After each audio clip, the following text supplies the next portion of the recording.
Բարև ձեզ բարեկամներ, Բաց TV-ին նորից եթերում է և մենք ողջունում ենք մեր բոլոր այն ունկնդիրներին, որոնք սովորականի պես այս ժամին մեզ հետ են։ Իսկ այսօր մենք հերթական ուղիղ կապ ենք հաստատել Մոսկվայի հետ, որտեղ մեր զրուցակիցը ձեզ քաջածանոթ համահայկական ճակատ շարժման ղեկավար գեներալ-մայոր Հայաստանի Հանրապետության Պաշտպանության նախկին նախարար Արշակ Կարապետյանը։ Բարև ձեզ, պարոն գեներալ։ Բարև ձեզ, պարոն Ղուշյան։ Բարև ձեզ, պարոն Ղուշյան։ Նախ ինչպես եք ձեզ զգում։ Շնորհակալություն, դուք լավ լինեք։ Պատրաստ եք մեր այսօրվա զրույցին։ Դե սպասում ենք ձեր հարցերին։ Կարելի է ասել, որ ամբողջ աշխարհում ընտրությունները դառնում են ֆիկտիվ ընթացակարգ։ Այո, այդպես է։ Գալիս է ժամանակը, որ ժողովրդական ընտրությունը, այդ ընտրության ձևը ուղղակի վերածվում է լեգենդի։ Ինչ են էլեկտրոնային ընտրությունները եւ ինչպիսին կլինեն ընտրությունները Գյումրիում։ Ահա այս հարցով մենք դիմում ենք մեր ծրագրի հյուրին, ով էլ կարծում եմ ոչ միայն այս հարցին, այլ նաև մյուս հարցերին հաճույքով կպատասխանի։ Խնդրեմ, պարոն գեներալ։ Շատ ճիշտ նկատեցիք, որ աշխարհում այսպես շատ երկրներում ընտրությունները դարել են այսպես ֆիկտիվ երևույթ։ Ու մենք տեսնում ենք վերջերս ընտրությունները Ռումինիայում, որտեղ որ նախագահան ընտրվեց, հետո չեղյալ արեցին, հետո փորձեցին ձերբակալեն, հիմա էլ չեն գրանցում եւ այլ։ Ոնց որ թե եվրոպական երկիր է, բայց տեսնում եք խնդիրները եւ ակնհայտորեն երևում է, որ այդ նախագահան իրոք ունի մեծ ժողովրդական, այսպես դրական կարծիք։ Մենք տեսանք Ամերիկայի Միացյալ Նահանգներում նախագահի ընտրությունները, որտեղ կարանք ասենք, որ նախագահ Տրամպը այսպես խլեց Բայդենի ձեռքից նախագահի այդ պաշտոնը, խլեցի նկատի ունեմ, երևի թե ինքը չլներ, մեկ ուրիշը լիներ, շատ հնարավոր է չկարողանար վերցնել իշխանությունը։ Հենց իր այդ անձնական, այդ դրական եւ ուժեղ կամքի, այսպես հաշվին, նա կարողացավ տեր կանգնել իր ձայներին, բայց կարող լիներ հակառակը։ Բոլոր դեպքերում, բոլոր այդ երկրներում ընտրությունները միևնույն է, ի համեմատեն ընտրությունների, որոնք տեղի են ունեցել Հայաստանի Հանրապետությունում այս վերջի 33 տարվա ընթացքում, կարծում եմ, որ երևի թե անհամեմատելի է։ Մեր երկրում, ես ճիշտն ասած, բացառում եմ մոտակա ժամանակներս ինչ որ այսպես ազնիվ ընտրություններ։ Տեսեք իրավիճակը։ Բոլոր նրանք, ով կարող են լինել ակնհայտ թեկնածու այս անգամ ընտրվող պաշտոնի, նրանց կամ մեր մոտ կալանավորում են, կամ քրեական գործ են հարուցում։ Այսօր մեր երկրի ղեկավարությունը զբաղված է դրանով, զբաղված է ինչով, իր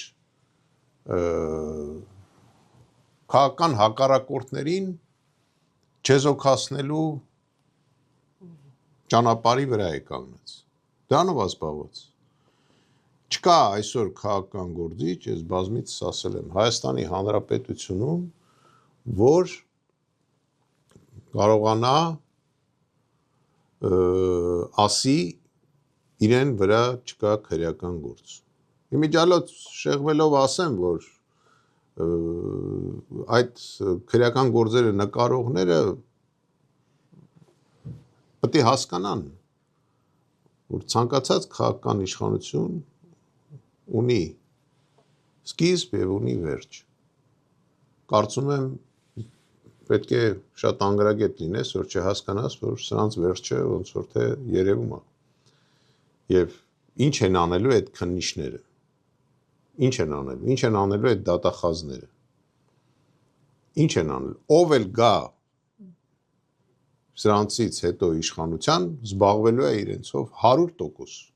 Ինքը ուղղակի շանս չունի չզբաղվի։ Բայց անցնենք առաջ։ Նույնը տեղի է ունենում Գյումրիի ընտրություններում։ Մենք բոլորս գիտենք, որ Գյումրին յուրահատուկ քաղաք է։ Իրոք յուրահատուկ քաղաք է։ Մենք գիտենք, որ գյումրեցիները բավականին թասիբով ժողովուրդ են։ Մենք գիտենք, որ գյումրեցիները անպայման պայքարելու են իրենց ձայների համար, բայց պետական ռեսուրսը, որը մենք տեսնում ենք այս մի քանի օրվա մեջ,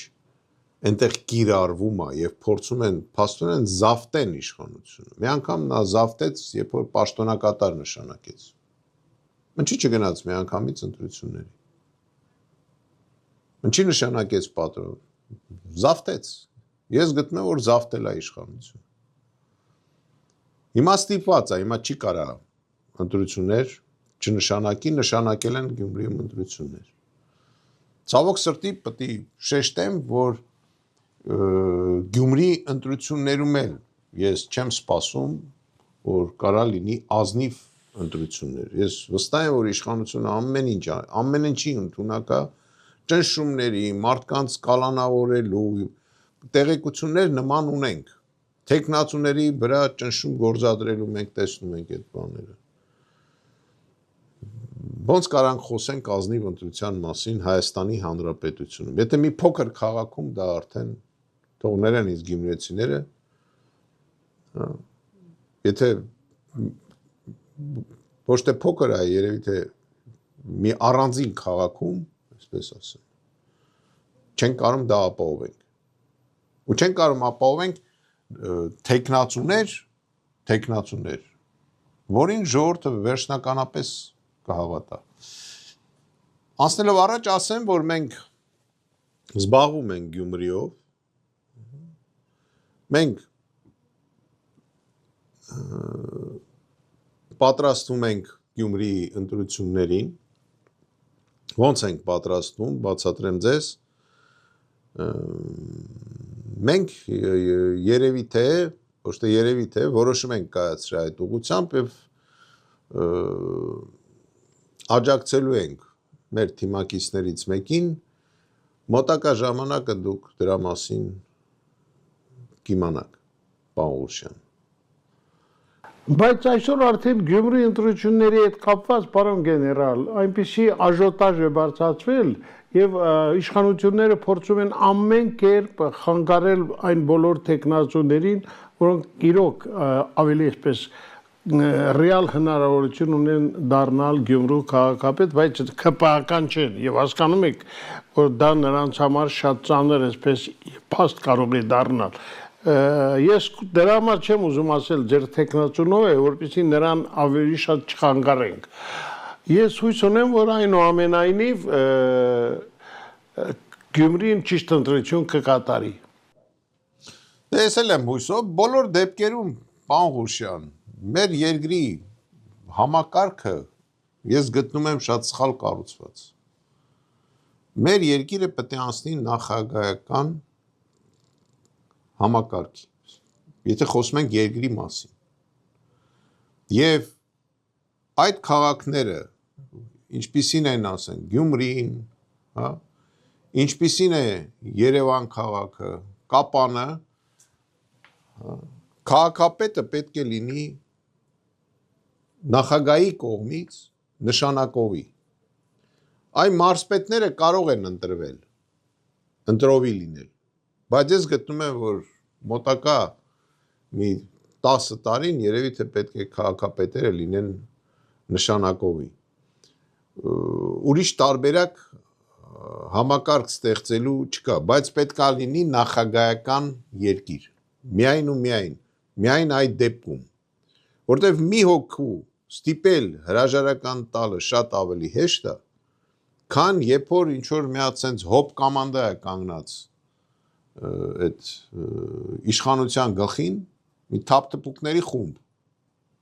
կանգնած իրանց դրել են շատ գրագետ massայի տեղ, գիտեք, sense լուրջ դեմքով գնում են ամերիկացիների հետ են խոսում, չգիտեմ, եվրոպացիների հետ են խոսում, գալիս են Մոսկվա, շատ ոնց որ թե տիպը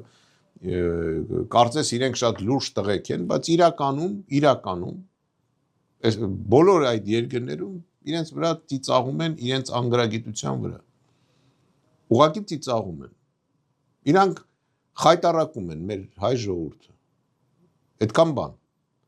Մենք չպետք է ունենայինք նման դեմքեր կներեք,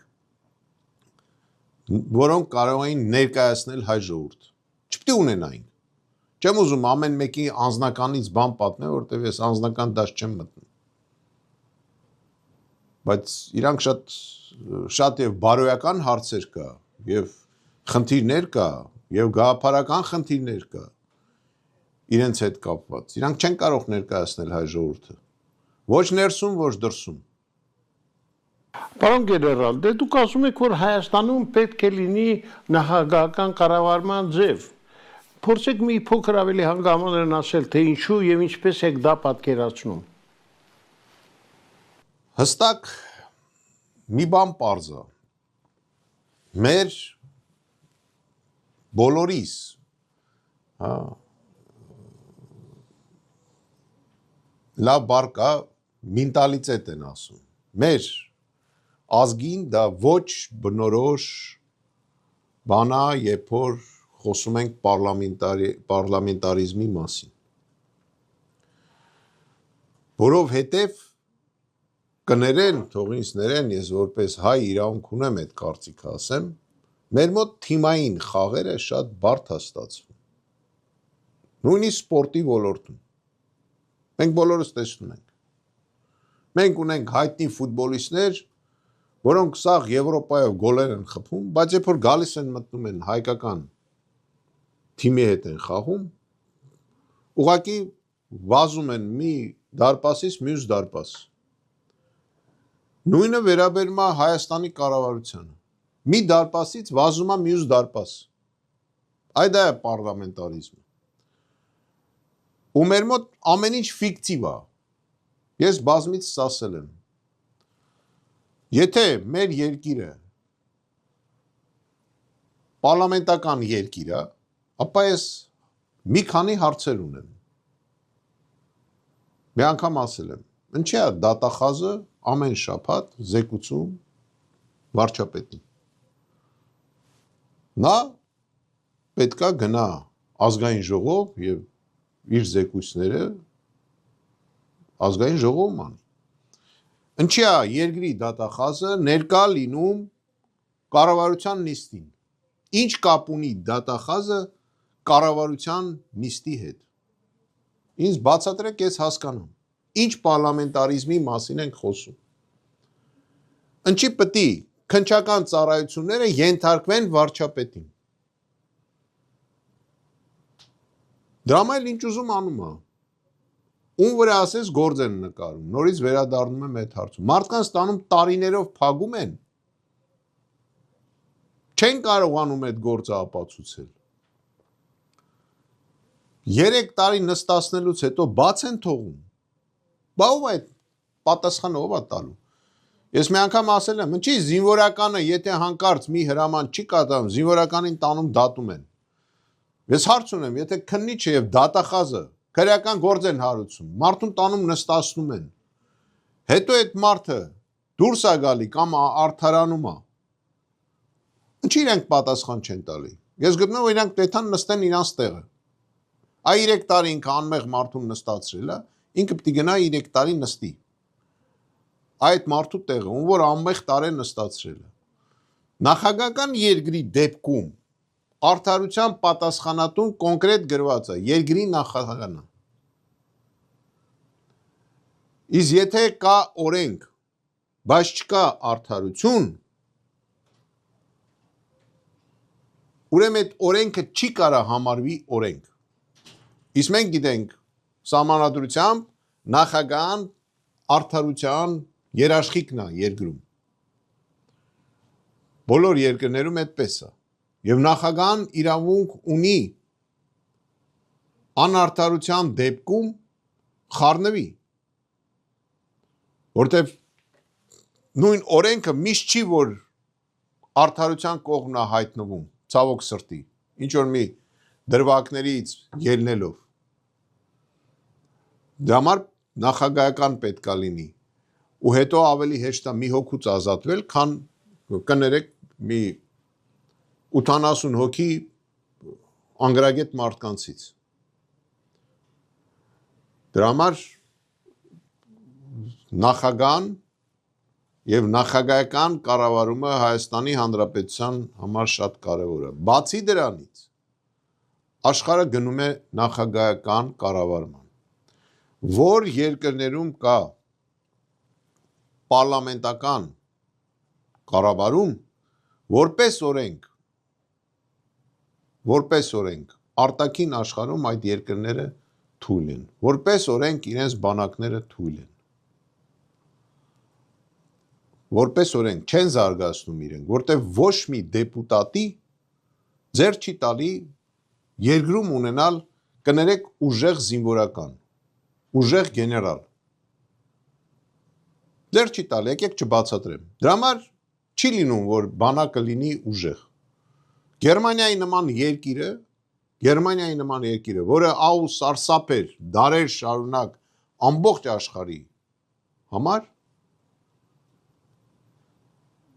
եթե տեխնիկան հանես դնես ենքոմ, այդ միջուկային զենքա եւ այլ, եթե տեխնիկան հանես դնես ենքոմ, ընդ բանակ չկա։ Եթե տեխնիկապես այդ երկիրը բերես հավասարացնես, օրինակ հայկական բանակին, ինչ մենք ունենք, ինչ իրանք ունեն, հավատացեք հայկական բանակը կհաղթի։ Ուզում եմ ասեմ, պարլամենտական երկրին ուժեղ բանակ ունենալը ձեռք չի տալի։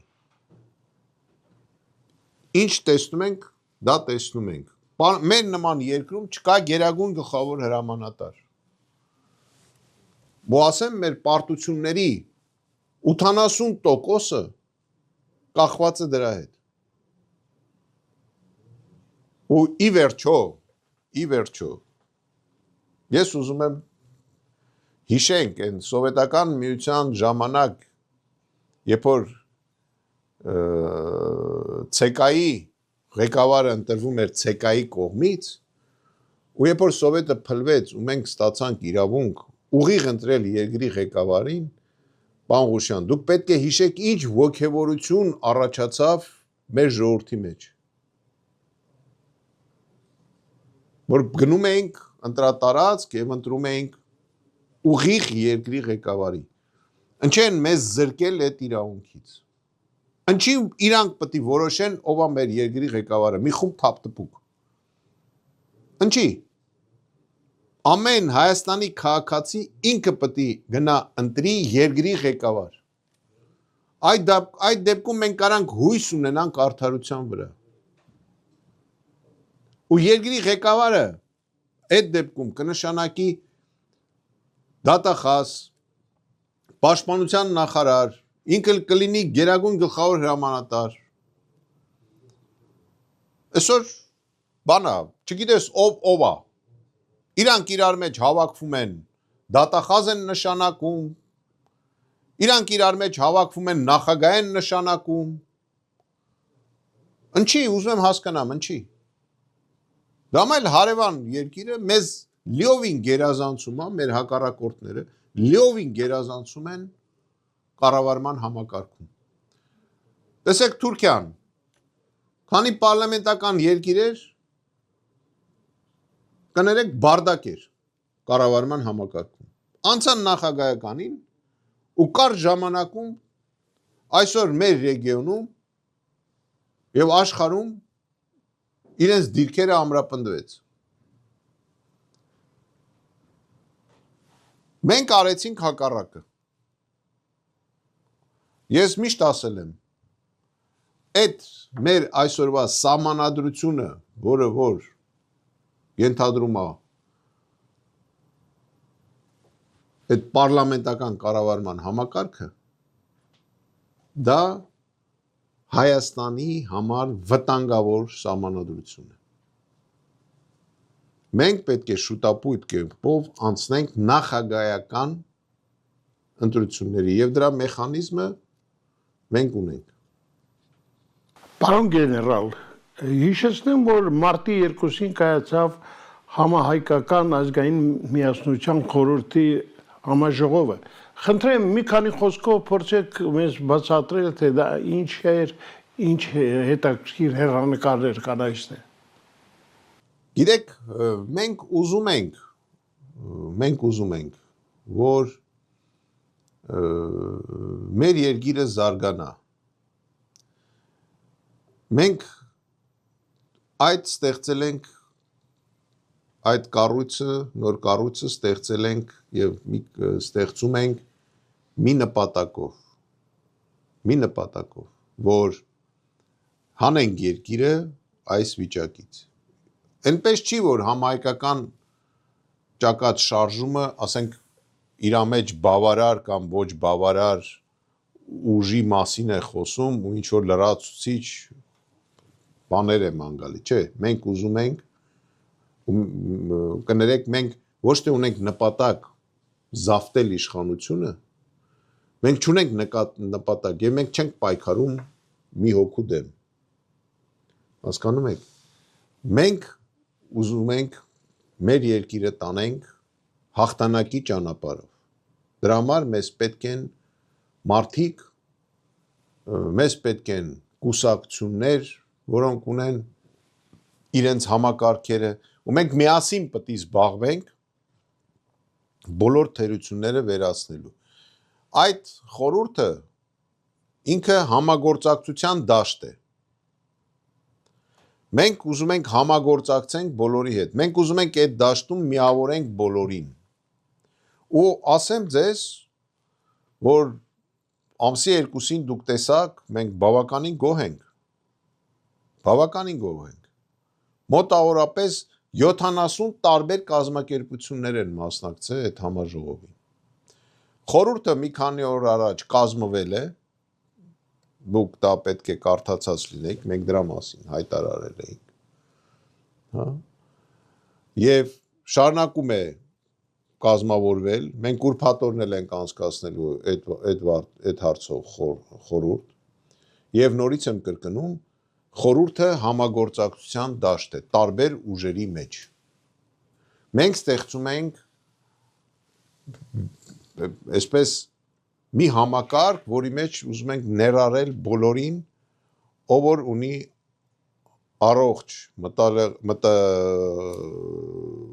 առողջ գաղափարներ, ով որ ուզում է իրոք պայքարել երկրի համար, ոչ թե պաշտոնի համար, եւ հենց այդ խորհրդի կազմով ապագայում այս իշխանությունը ճամփու դնելուց հետո ստեղծելու ենք այդ խորհրդի կազմով ժամանակավոր կառավարություն, որը ունենալու է խնդիր ապահովել երկրի անցումը նախագահական կառավարման եւ ապահովել նախագահական ընտրությունները։ Այդ ժամանակ ով որ կընտրվի նախագահ, թող երկիրը ղեկավարի։ Սա մեր նպատակն է։ Տեսեք, ես շատ մանրամասը, երևի թե այսքան մանրամասը չեմ ասել քայլերը։ Սա է նպատակը։ Ոչ թե նպատակը նա է, ասենք, չգիտեմ, ընդ Պողոսին գցենք, Նիկոլ գցենք, չգիտեմ ինչ գցենք, չէ։ Մեր նպատակը երկիրը հանել այս վիճակից։ Հանելու համար մեզ պետք է երկրի ղեկավար, ուժեղ մարդ։ Եթե կուզեք մարդ, որը որ եւ գրագիտությամբ, եւ խիզախությամբ, Եթե մենք այդ մարդուն չգտանք եւ չներկայացրինք եւ չբերինք իշխանության, մեր ապագան ջրի վրա գրված է։ Որտեւ այսպես որ վերցնեք, նայեք, երկու հարևան թշնամի երկրներում միտեղ կա Էրդողան, նախագահ, որը որ ուժեղ մարդ է, մենք տեսնում ենք դա։ Մեր հակառակորդն է, բայց պետք է ճիշտն ասենք։ Ինքը բավականին պինդ, բավականին ուժեղ մարդ է։ Մյուսը Ադրբեջանի նախագահն է։ Իմ կարծիքով նույնն է։ Երկուսն էլ մեր հակառակորդներն են։ Իրենց հետ կարողանալ, պետք է կարողանաս խոսել հավասարը հավասարի հետ։ Բայց մեր երկրի ղեկավարությունը իրենց զիջում է համ մակարդակով, համ գիտելիքներով, համ մնացած բոլոր հատկություններով, որը պետք է երկրի ղեկավարի համար։ Այս սրա դեմ ենք մենք պայքարում, որ կարողանանք երկիրը հանենք այդ վիճակից։ Պարոն գեներալ, վերջին հարց եմ ուզում ձեզ տալ, որը շատերին է ուզում, Բաքվում շարունակվող այդ սոսկալի, այդ նողկալի դատավարությունը Արցախի վերնախավի եւ ընդհանրապես մեր ռազմագերիների հետ կապված։ Ինչ է կարծում, երբ է այս ամենի վերջը տրվելու, երբ մեր իշխանությունները կհամարձակվեն ի վերջո իրենց այսպես ռեալ կարծիքը հայտնել, թե ինչ են պատրաստվում անելու։ Երբ որ մենք ունենանք ռեալ իշխանավոր, որը որ չի մտածի, որ ասենք Կարապետյան արշակի վրա գործ հարուցի, որ հանկարծ Կարապետյան արշակն ընտրությունների ժամանակ իրեն չհաղթի, որը չի մտածի, որ հելնի եւ մարդկանց հանդեպ կոպիտ խոսա, ինչքան էլ իրանք լինեն հակառակորդ։ Ես այսքան ժամանակ կոպիտ չեմ խոսացել, չեմ վիրավորել,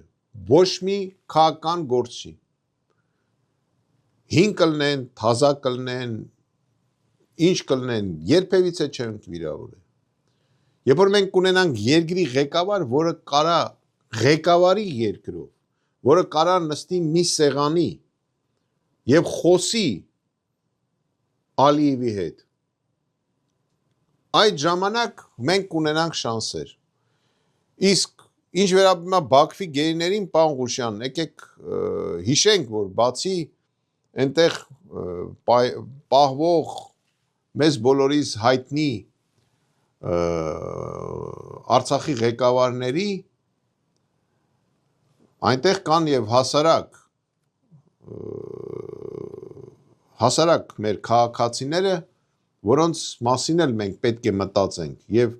դա պետք է մտածենք այսպես մի ամբողջական տեսակետից։ Ես մի անգամ ասել եմ, կա երկու ուղղություն։ Այդ իրավիճակից դուրս գալու համար։ Առաջի ուղղությունը Հայաստանի Հանրապետության եւ Ադրբեջանի Հանրապետության բոլոր կոնտակտների ժամանակ պետք է լինի երրորդ կողմ։ Միջնորդ, հակառակ դեպքում հավասարը հավասարի հետ խոսել չի լինի։ Գերիների հարցը դու կարաս բարձրացնես միայն ու միայն հավասար խոսակցության ժամանակ։ Եվ առանց դրա չի կարա լինի։ Եվ դրա հարցում պետք է աշխատի միջնորդը։ Մանավանդ մենք ունենք 20 թվականի են փաստաթուղթը, լավնա, վատնա, չեմ ուզում այդ գնահատականը տամ, բայց այնտեղ կա կետ, որ բոլոր գերիները պետք է վերադառնան անխտիր իրենց երկրները։ Եվ այն ժամանակ միջնորդը Ռուսաստանն էր, եւ կարծում եմ, որ Ռուսաստանին պետք է վերադարձնել բանակցության սեղանին, խնդրել, որ իրանք վերադառնան եւ իրենք պահանջեն այդ կետը կատարելու համար։ Հակառակ դեպքում իրեն ոչ մեկ չի լսելու Ադրբեջանի կողմից։ երկրորդ ճանապարհի մասին եկեք չխոսենք, եթե ինչ որ հետաքրքիր է մեր երկրի ղեկավարությանը, կարան կապնվեն, ես իրենց կարամ ասեմ ինչ անեն։ Եվ բացի եւ առաջի կետը վարելիս պետք է այսպես մի ամբողջ միջոցառումներ մշակվի եւ ինֆորմացիոն դաշտում միջազգային բոլոր հարթակներում բոլոր հանդիպումների ժամանակ նույնիսկ եթե այդ հանդիպումը չի վերաբերվում այդ թեմային միևնույն է այդ թեման պիտի բարձրացնես եկեք հիշենք Ադրբեջանի պահվածքը 30 տարվա ընթացքում գնում էին մի հատ կներեք բանի այդ նարկոտիկների դեմ պայքարի ինչ որ մի հատ ժողով էր լինում այդ նարկոտիկների դեմ պայքարի ժողովի ժամանակ Ադրբեջանի ներկայացուցիչը հելնում ասում էր հետևյալը Արցախը չի վերահսկում Արցախում նարկոմանիան շատ է սկսում էր Արցախից խոսել գնում էին էկոլոգիայի ժողովի նորից խոսում էին Արցախի շուր էին տալի Արցախի վրա մենք ունենք ցավոտ մի քանի այսօրվա բավականին ցավոտ հարցեր դա Արցախի ժողովրդի այսպես դուրս բերումն է Արցախից եւ երկրորդ ցավոտ հարցը այս պահին ամենացավոտ հարցերից մեկը դա մեր գերիներն են Այն որ ասենք վերաբերվում է անձնական բոլոր մեր քաղաքացիներին մնացած հարցերը գլոբալ հարցերը կապված տարածաշրջանի հարցերը եւ այլ իհարկե շատ խիստ կարեւոր են բայց անմիջապես